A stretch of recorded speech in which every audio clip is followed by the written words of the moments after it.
Brosas, and make sure you follow Raze Chaos on YouTube. And welcome back, everybody. My name is Raze Chaos. You've made it back to my channel, and I am so excited about today's pop. I have been wanting to talk about this character, this pop, for a while, and today we're gonna do it.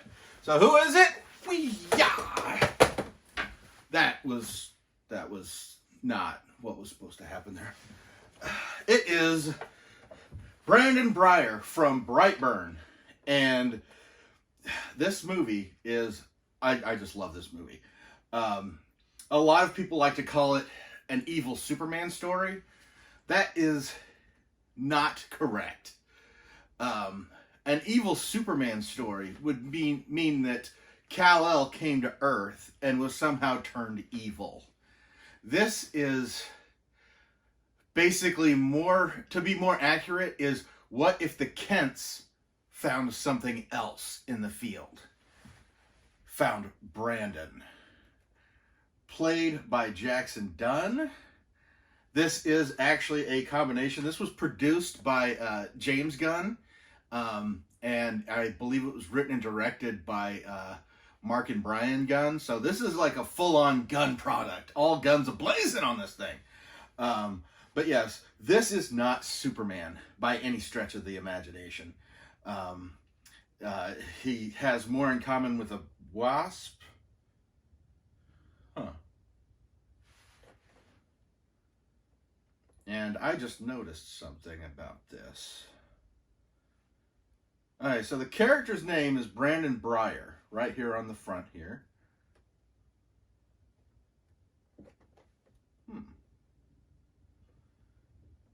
And then on the side, it says Brandon Meyers. It says it on both sides, which is incorrect. So now it's got me wondering about this.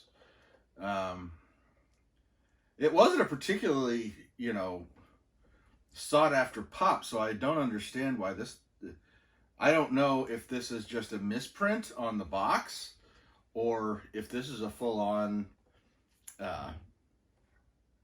counter. Is this actually a fake pop, like a knockoff? I don't see why it would be. I mean, it was a good movie, but like it wasn't like the pops are really sought after or anything. I'm gonna have to look into how to actually check on that.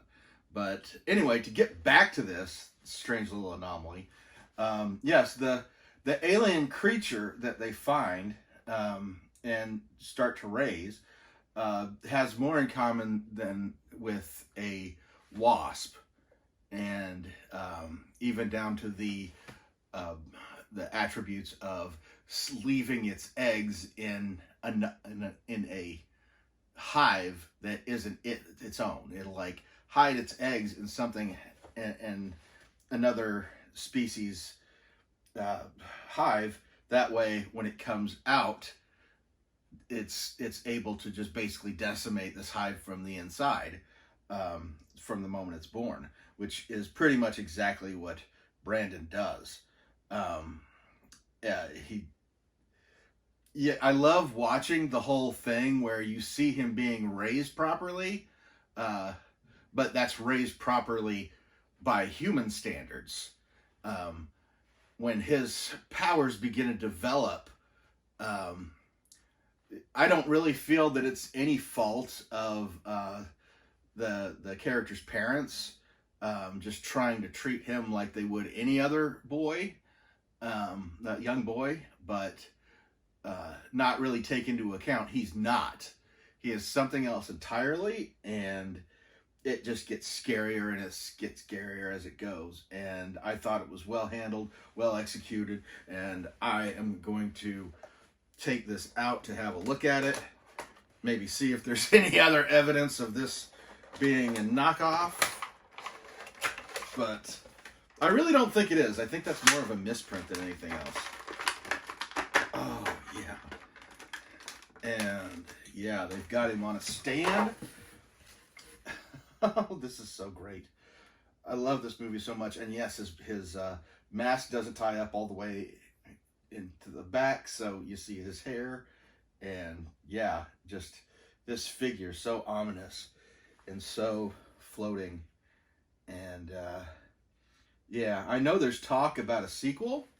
And I mean, that would be a very iffy thing because, for one, the actor is going to be too old. He's going to have to have aged in that time. And you know, while I am interested, I'll definitely check it out if it does exist. I don't know if it is actually real or not, but I know James Gunn does. The way he released this is he basically had a secret project that he was executive producing, and he kept it hush hush. So he didn't even give a release date for it. It was just suddenly here. And I was watching the commentary on the DVD because, like I said, I love this movie. That he fully intends on doing that kind of thing again. And since we've had the Suicide Squad, which, no secret that I love that one, leading straight into the Peacemaker HBO Max series, which I absolutely loved that too.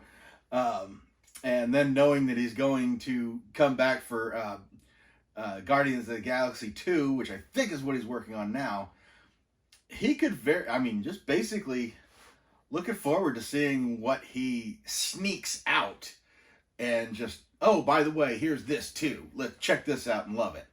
And yeah,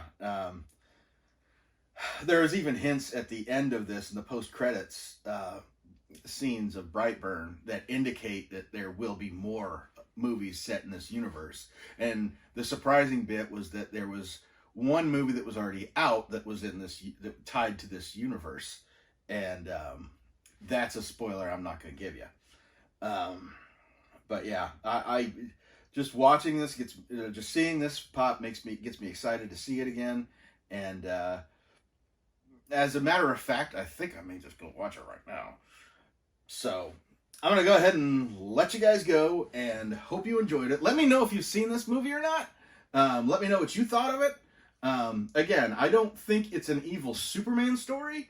I think it is more of a what if the Kents found something that wasn't Superman when they went out into the field. I think that's much more accurate. Because this is not Kal-El. Not even close. And that leads back to what I love saying, which is life is full of odd moments. You never know when you're going to be defined.